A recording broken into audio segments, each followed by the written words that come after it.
Thank you very much, Mr. Chairman, for holding this meeting, Ranking Member Burr, for offering an opportunity to have this discussion and oversight of the VA and the issues that are surrounding the scheduling, but also many other issues that the VA faces. Let me first say to our two panelists, thank you for your service to this country in both your ways that you have done. But Secretary Shinseki, immediately after the Phoenix story broke, I sent a letter very quickly because I was outraged, unbelievable what I was hearing. But now, after a few weeks, it's now become a systematic issue that I've now seen in others, as you've indicated through your own conversations that I've had with you, that it seems to be an issue that is occurring in other VA clinics. I will say, from a state that has 77,000 veterans, the highest per capita in the nation, it is impactful in determining where they get their care. We've been fortunate, to be very frank with you, the work we've done with the VA to be able to create access to our Indian healthcare services that has been able to cut some of that wait time out, but get better service throughout the state.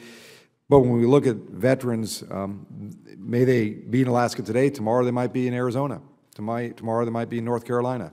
So the service that's being delivered is critical that we figure out the systematic problem. And I do agree with my colleagues here that we have report after report after report. I've been here now a little over 5 years, and all I've seen is GAO reports and other reports that always indicate systematic problems that we need to correct. So I am going to be anxious for your commentary, as well as others, on how we're going to fix this once and for all. And I know you've been burdened in some cases because we've had 2 wars, and the VA started to be funded aggressively in the last 3 or 4 years after we've already started to wind down in Iraq and now Afghanistan, which has caused a lot of pressure. So I need to understand how that's impacted some of the work of the VA. Also, as you look at the issues and you examine what we need to be doing, I want to know from your perspective, what are things that we're doing through more regulation or more laws that are creating more hurdles and red tape? If there's stuff that we should be eliminating to create a more streamlined process, I want to know that.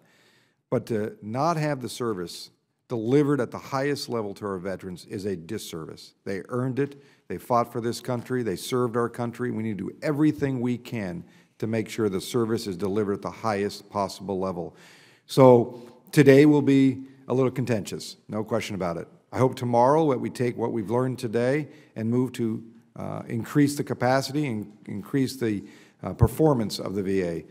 I thank you both for being here, but I will tell you I was outraged and unbelievable what I'm now seeing over the last few weeks. But I'm anxious to work with you to get our veterans the best care possible, as we have started to do aggressively in Alaska in a very unique arrangement with our Indian healthcare services and the VA, which I think is delivering better care than ever before, but more work to be done.